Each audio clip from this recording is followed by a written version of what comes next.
Alors, nous sommes à la 19e page. Nous allons commencer à partir de la 3e ligne. Au milieu de la phrase, Amar Rabbi Yitzhak. Amar Rabbi Yitzhak. Quiconque dénigre un mort, c'est comme s'il dénigrait une pierre. Autre terme, le mort n'est pas du tout affecté. Et la Gemara explique. Il y a ceux qui disent c'est parce que le mort ne savait pas ce qu'on dit sur lui. Il y a ceux qui disent tandis que d'autres disent ils savent, mais ils s'en foutent. La Gemara demande c'est ainsi, va Amar Papa, et pourtant Papa il dit une fois une personne a dénigré Mar Shmuel dans son décès. Venafal Kanya Metalela. Une poutre grande et massive est tombée du toit. Il lui a fondu la membrane autour du cerveau. Et du fait qu'il a été puni à cause de Mar Shmuel, ça semble que quoi? Que Mar Shmuel a été offensé par ses paroles. La Gemara répond, un érudit en droit comme Mar Shmuel, c'est différent. Car c'est Akadosh Baruch Hu lui-même qui réclame la réparation de l'atteinte qu'on a portée à son honneur. Alors Rabbi Yoshua ben Levi dit, celui qui ternit la mémoire d'un érudit en Torah, il finit par tomber au Geinom. Comme il est dit, ceux qui tendent à la perversion, le Yolichem Hashem et pour aller Aven. Hashem les conduira avec les artisans d'iniquité. Ou au Geinom. Et le verset conclut, Shalom à Israël, que la paix soit sur Israël. Afilu Besha'a. Shalom à l'Israël. Autrement dit, même quand il y a la paix en Israël, c'est-à-dire quand un érudit en Torah demeure en paix après son décès, Yolichem Hashem et pour aller Aven. Hashem les conduira à ceux qui les dénigrent. L'érudit en Torah avec les artisans d'iniquité au Geinom. La Gemara va nous ramener une braïta qui rapporte un enseignement qui est en rapport avec ce sujet-là. Ana debe Rabbi Ishmael. Une braïta a été enseignée à la yeshiva de Rabbi Ishmael. Si tu vois un érudit en Torah qui commet une transgression la nuit, nourrit aucune mauvaise pensée à son encontre le jour. Shema sa tchouva. C'est possible qu'il a fait tchouva. La Gemara demande, Shema, Salkadatar, tu penses-tu? Il s'est peut-être repenti, peut-être il a fait tchouva. Mais la vada sa tchouva. Dis plutôt qu'il s'est certainement repenti, qu'il a certainement fait tchouva. Mais ceci s'applique à sa propre personne, c'est-à-dire aux fautes relatives à sa vie privée. Mais en ce qui concerne le péché qui touche à l'argent, on pourra à ce moment dire qu'il a fait tchouva que si il a remboursé le propriétaire. Rabbi Yoshua ben Levi l'a dit, qu'on retrouve en 24 occasions dans les Mishnayot que le tribunal a excommunié une personne parce qu'elle a parlé en manquant de kavod, de respect à un maître en Torah. Et toutes elles sont évoquées dans le texte de notre Mishnah. Amar le Rabbi Elazar. En entendant cela, il a dit Rabbi Elazar, il lui a dit Eicha, elles sont où? Amar le Rabbi Shua, il lui a dit Lechi Tishkar. Si tu vas les chercher, tu vas les trouver. Nafak, Dak, Ve'eshkartlat. Rabbi Elazar, il est parti, il est sorti, il a cherché, il a trouvé seulement 3. Lesquels? Première, Amezazeb Benetilat Yadaim. Celui qui méprise l'ordonnance rabbinique de l'ablution des mains, de se laver les mains avant de manger. Va Mesaper Achar Mitatan Shel Talmidei Chachamim. L'autre, c'est celui qui ternit la mémoire d'un érudit en Torah. Va Megiz Da'ato Klape Ma'ala. La troisième, elle concerne celui qui se montre insolent envers celui qui est en haut, c'est-à-dire envers Akadosh Baruch Hu. Alors Gemara nous ramène les 3. Celui qui dénigre la mémoire d'un érudit en Torah, maï, c'est quoi? Detnan. Dans une Mishnah, il est ramené Haya Omer En Mashkin Lo et Agioret de la Meshucheret. Là, on fait allusion à Rav Akavia Ben Mahalalel. Lui pensait concernant l'eau de Sota, on ne doit pas donner à une femme qui est Gioret, une convertie, ou qui est une Meshucheret, une esclave qui a été libérée. Pourquoi? Qu'il enseigne du Passouk. Dans le Passouk qui parle de Mesota, c'est écrit Bnei Israël. Bnei Israël, c'est les enfants d'Israël, et seulement les Bnei Israël. Mais les Chachamim, ils disent, Mashkin, même un Gioret, un converti, même un Meshucheret, un esclave qui a été libéré, on leur fait boire. Amroulo. Et pour appuyer leur thèse, ils ont dit, Maaseh bekarmelit shifra beshucheret birushalayim. C'est produit une fois un incident à Jérusalem, en rapport avec une certaine Arkémite, une esclave qui était libérée, et que Shemaya et Avtalion lui ont fait boire de l'eau de Sota. Mais Akavia Ben Malalel, qu'est-ce qu'il a répondu? Dougma Ishkua. Pourquoi il leur a fait boire de l'eau de Sota? Parce qu'ils s'étaient eux-mêmes des convertis, comme elle. Viniduhu. À ce moment-là, quand ils ont écouté Sarah Khamim, ils l'ont excommunié. Parce qu'ils ont jugé que Akavia Ben Mahalalel a dénigré l'enseignement pour la personnalité comme Ishmaïa et Avtalion. Umet Beniduyo. il a été décédé en état de d'excommunication. Vesalku, Beddin et Arono, et le tribunal a fait lapider son cercueil. La deuxième chose, Amezazé Mekiadaim, celui qui méprise l'ordonnance rabbinique de l'ablution des mains avant de manger. Maïhi. Elle est où cette Mishnah? Amarabi Uda, Chaz Beshalom, Shakavia, Ben Mehalalen et Dada. C'est en vérité la suite de la Mishnah précédente. Il dit que Chaz Beshalom, à Dieu ne plaise que l'on dise que c'est Akavia Ben Mehalal qui a été excommunié. Chez En Azaran in Elet Akol Adam Be Israël. C'est-à-dire que quand on fermait les portes de la Hazara pour le Korban Pessah qui se faisait en plusieurs groupes, et que la Hazara était remplie, bondée de monde, il n'y avait pas une personne qui était aussi grande en sagesse, en pureté et crainte de la faute comme Akavia ben Mahalalel. Elle a été mini-douille, plutôt c'était qui qu'on a excommunié et El-Hazar ben Chanour. C'était El-Hazar ben Chanour, chez Pikpek ben Etilakadaim, qui avait dénigré l'ordonnance rabbinique de l'ablution des mains. Chez Met, et quand il est décédé, Shalchou Bedi, le tribunal, a délégué des agents, Veyinichou Even Gdola Arono, ils ont placé une grande pierre sur son cercueil. L'Amdechar, chez Kolamit Nade, Umed Benituyo, que tout celui qui a été excommunié et qui est décédé en état d'excommunication, Bedin Solkim et Arono, le tribunal, lapide son cercueil. Et la troisième occasion, c'était Amegi Zato Klapemala. Nous avons dit aussi que celui qui montre une insolence envers celui qui est en haut, là aussi, il est ménoudé, il est excommunié. Mahi. Et où est cette Mishnah? Et nous l'avons étudié dans cette Mishnah. Shalach lor Shimon ben Shetach lechonia me'agel. Shimon ben Shetach a envoyé un message suivant à Choni ben Me'agel. Choni, le traceur de cercle. Sarichat litnadot. Tu mériterais d'être excommunié en raison de ton comportement. Fe'il mane choniata. Tu n'étais pas Choni et considéré comme un grand homme. Je t'aurais moi-même excommunié. Avalma essaie, mais que je puisse faire. Car tu te conduis de façon, si on peut dire, un peu insolente à l'égard d'Akadosh Baruch Hu, et pourtant il exauce tes vœux. Comme un fils qui se conduit cavalièrement vers son père, et son père, il fait quand même, exauce quand même ses vœux. Et c'est à ton propos, il est mentionné que l'Écriture déclare que ton père et ta mère se réjouissent, que celle qui t'a enfanté exulte. Et la Gemara s'interroge sur l'échec de Rabbi Lazare. Il a trouvé seulement 3 occasions, il n'a pas trouvé 24. Et tous les cas, il n'y a pas un autre cas.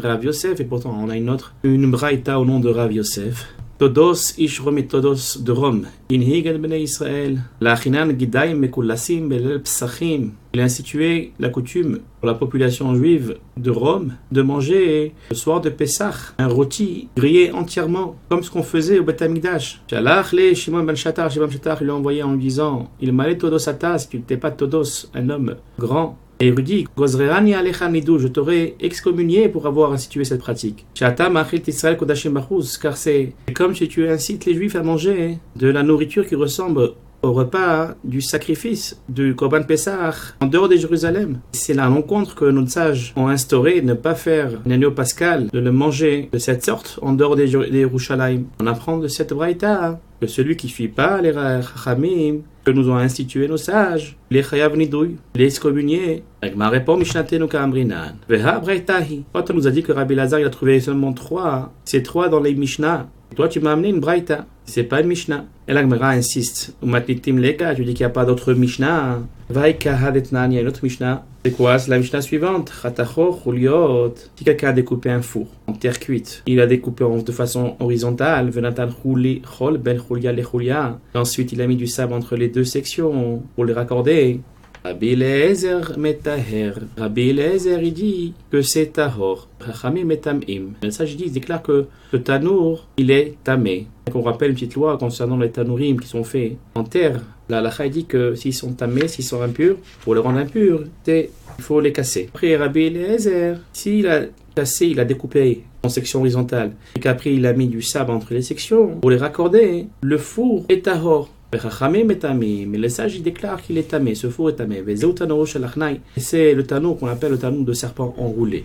La Gemara s'exclame, Maï Achnaï, qu'est-ce que signifie le serpent enroulé? Amarav Yuda Mar Shmuel, Melamed Shekifuhu Halachot Ka'Achnaï Ze Vetimou. Cela signifie que les sages ont entouré Rabbi Eliezer de preuves issues de règles analogiques telles un serpent enroulé. Ensuite, ils ont déclaré que le four était tamé. Vetania, dans la Braïta, c'était enseigné au Torah Yom, et Viu Kol Tahot Shetiher Rabbi Eliezer. Ce jour-là, les sages ont rassemblé tous les objets que Rabbi Eliezer avait déclaré qu'ils étaient tahor. Les Serafoum, les Fanav, ils l'ont brûlé en sa présence. Le Bassof, Berchou. Et ensuite, finalement, ils l'ont excommunié.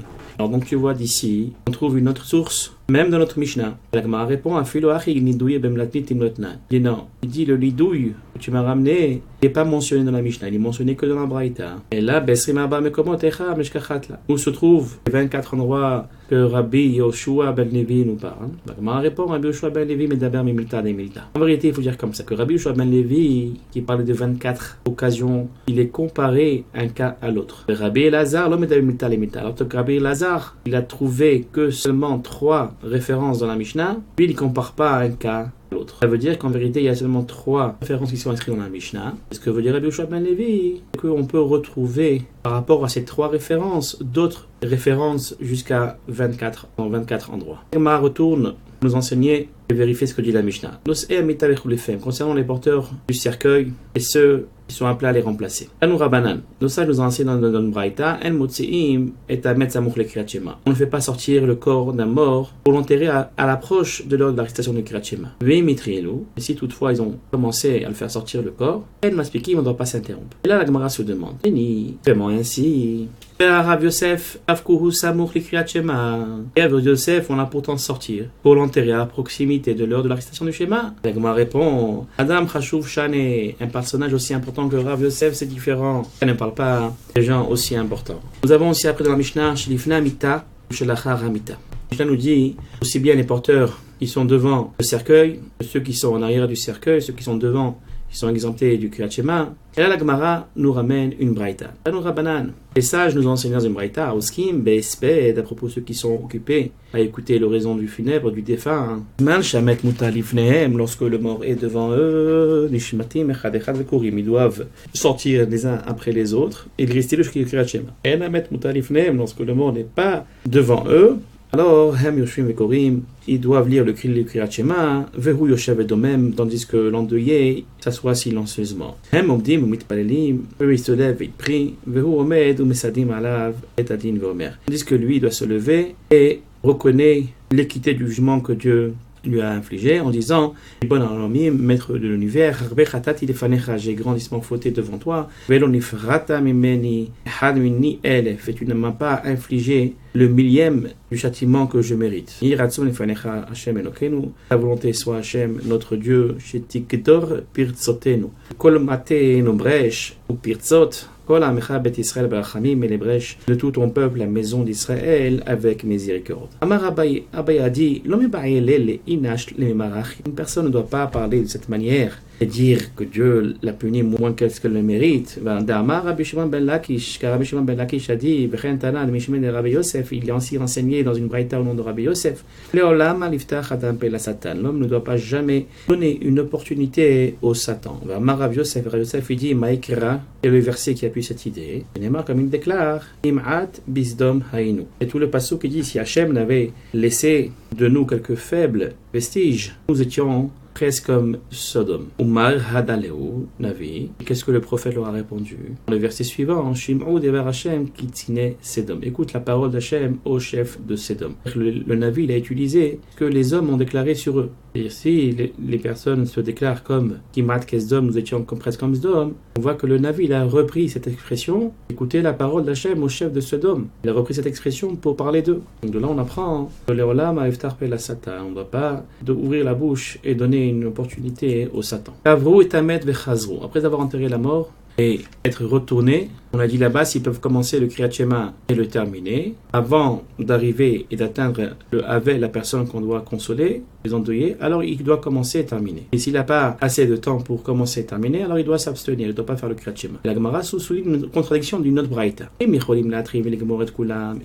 ils peuvent commencer et terminer, alors oui, ils peuvent le Kriyat Shema. Aval, Perek Echad, ou Pasuk Echad, lo. Et si ils n'ont pas le temps pour réciter un paragraphe ou un verset en entier, alors ils ne doivent pas commencer la lecture. Ou minhu, et ce cela a fait une contradiction avec une braïta. La braïta dit qu'Avou et Amel vechazru, après avoir enterré le mort et être rentré du cimetière, s'ils peuvent commencer et terminer, afil ou perek echad, ou pasuk echad, ne serait-ce qu'un paragraphe ou un verset du Kriyat Shema. On voit d'ici s'ils peuvent même un verset ou même un pasuk ou même un perek, un paragraphe, ils doivent le commencer et le finir. Et la Gemara dit comme ça. En réalité, c'est cela même que déclare notre Mishnah. S'ils peuvent commencer et finir, on ne parle pas du schéma en entier, mais plutôt afilou perek echad ou afilou pasuk echad, ne serait-ce qu'un paragraphe ou même un verset. Avant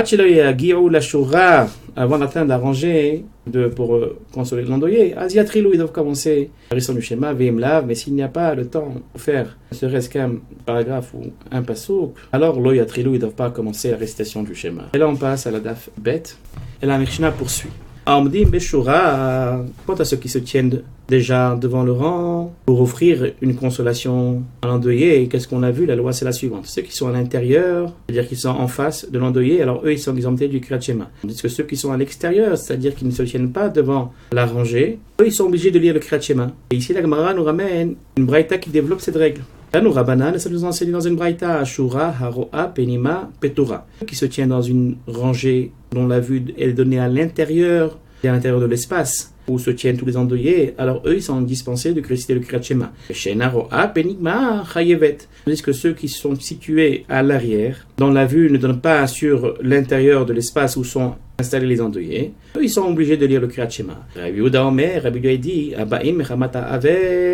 ceux qui viennent pour consoler les endeuillés, ils sont dispensés. Mais ceux qui sont venus pour eux-mêmes, c'est-à-dire ils sont venus là, ils étaient de passage, ils ne sont pas venus pour consoler l'endeuillé, alors eux, ils sont obligés de réciter le schéma. Et là, la Gemara aborde un nouveau sujet.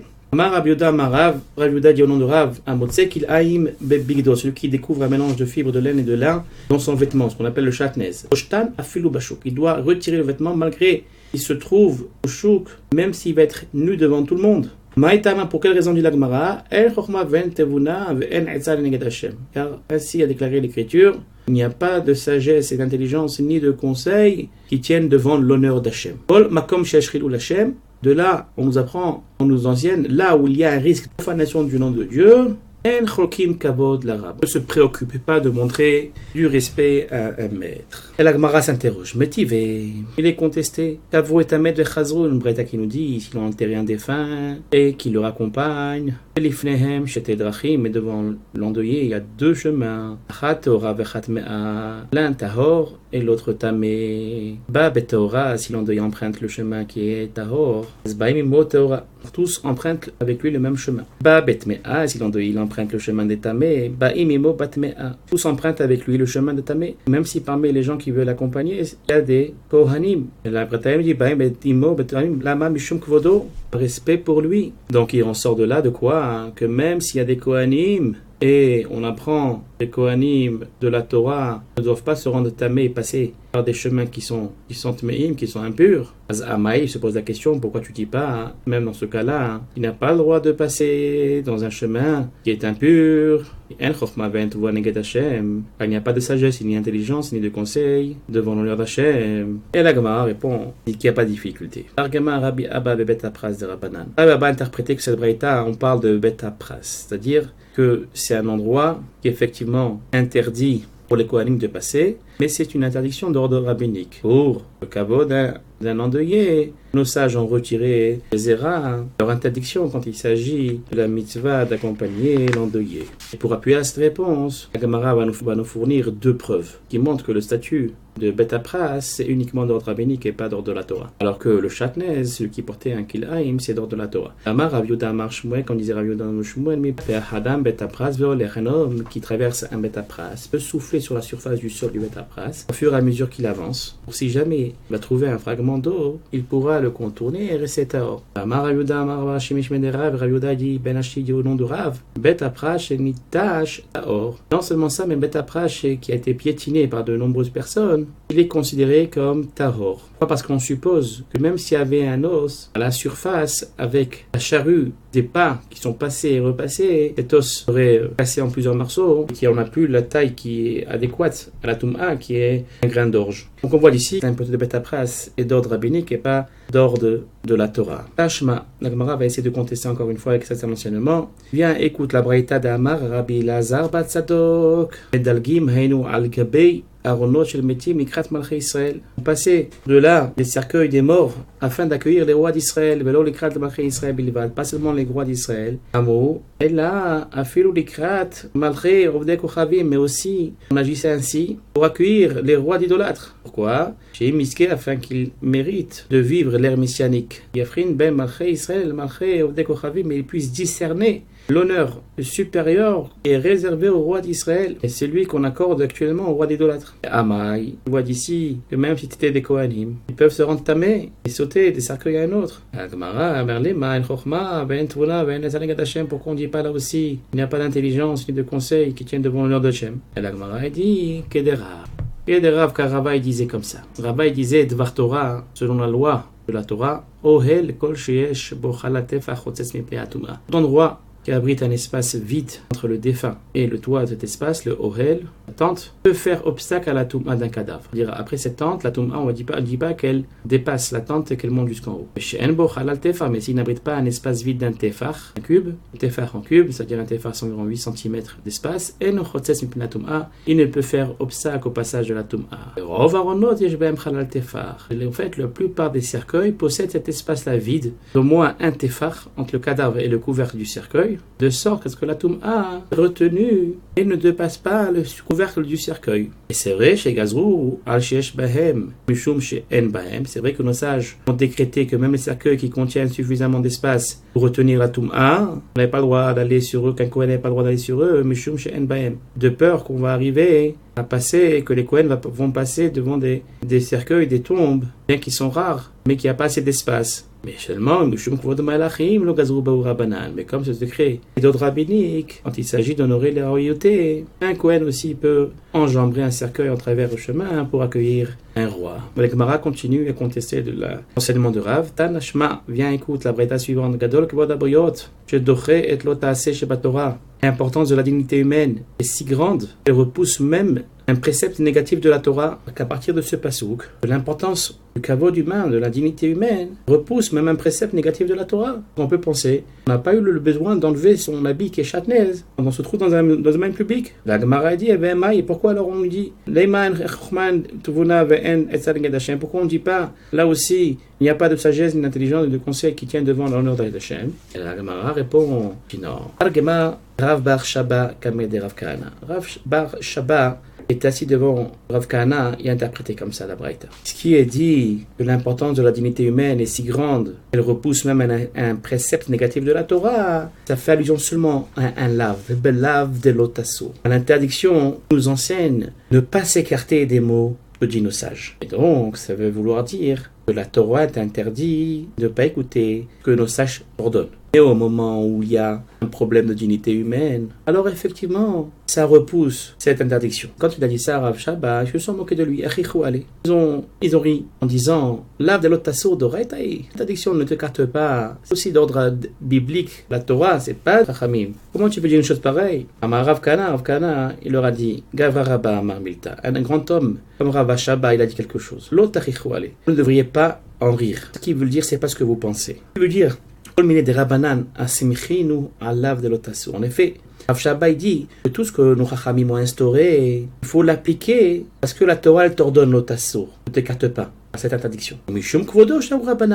Et bien que le fait d'écouter et d'appliquer ce qu'ont instauré nos chachamim, c'est un précepte qui est de la Torah, les sages eux-mêmes ont néanmoins permis de ne pas respecter quand il y a un problème de dignité humaine. Et la Gemara continue à remettre en cause l'enseignement de Rav. Tashma, viens écoute. On a une braïta vit alamta mehem. Concernant les lois relatives, on doit remettre un objet à celui qui l'a perdu. C'est écrit vit alamta mehem. La Torah déclare et tu t'en détourneras. Qu'est-ce qu'elle nous enseigne de ce mot-là? Toi, tu peux t'en détourner. Mais parfois, tu ne peux pas t'en détourner. Comment cela?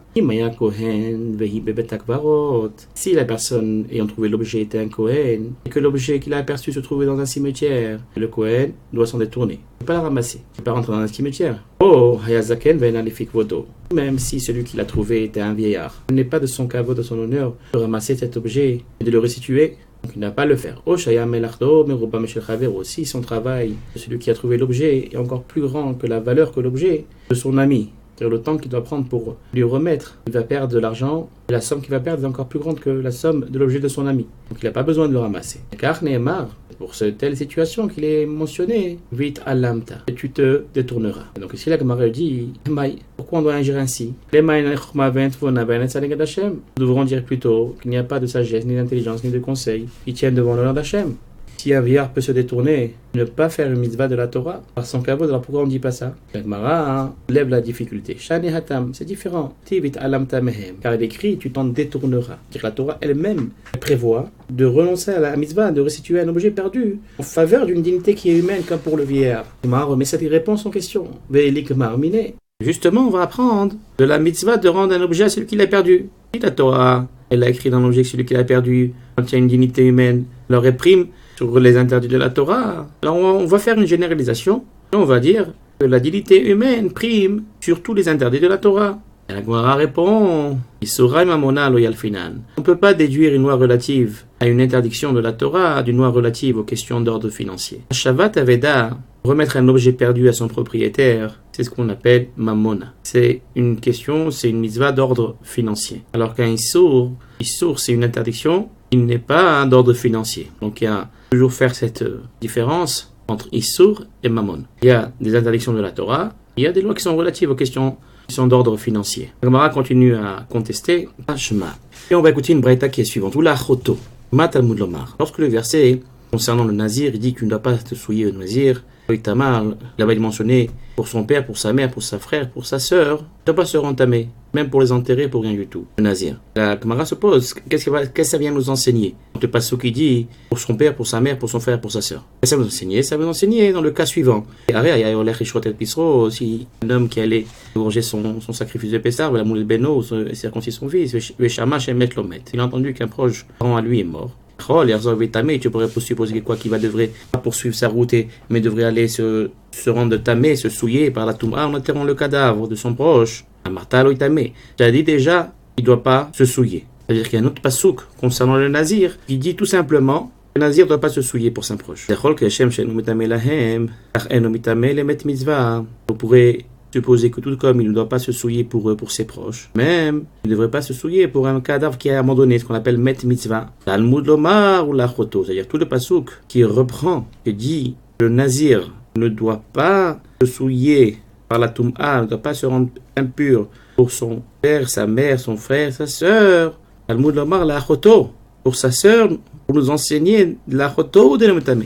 C'est seulement pour la sœur ou pour ceux qui sont écrits dans le pasouk qui se le passent etamé. Et on passe à la page Chaf. Aval metame ou emet mitzvah. Mais quand c'est un mort qui est abandonné, il peut se souiller pour un mort qui est abandonné. La Gemara dit Amai. Pourquoi c'est ainsi? Comment est-ce que la Torah permet-elle que ici on voit que la dignité humaine l'emporte sur l'accomplissement d'une mitzvah?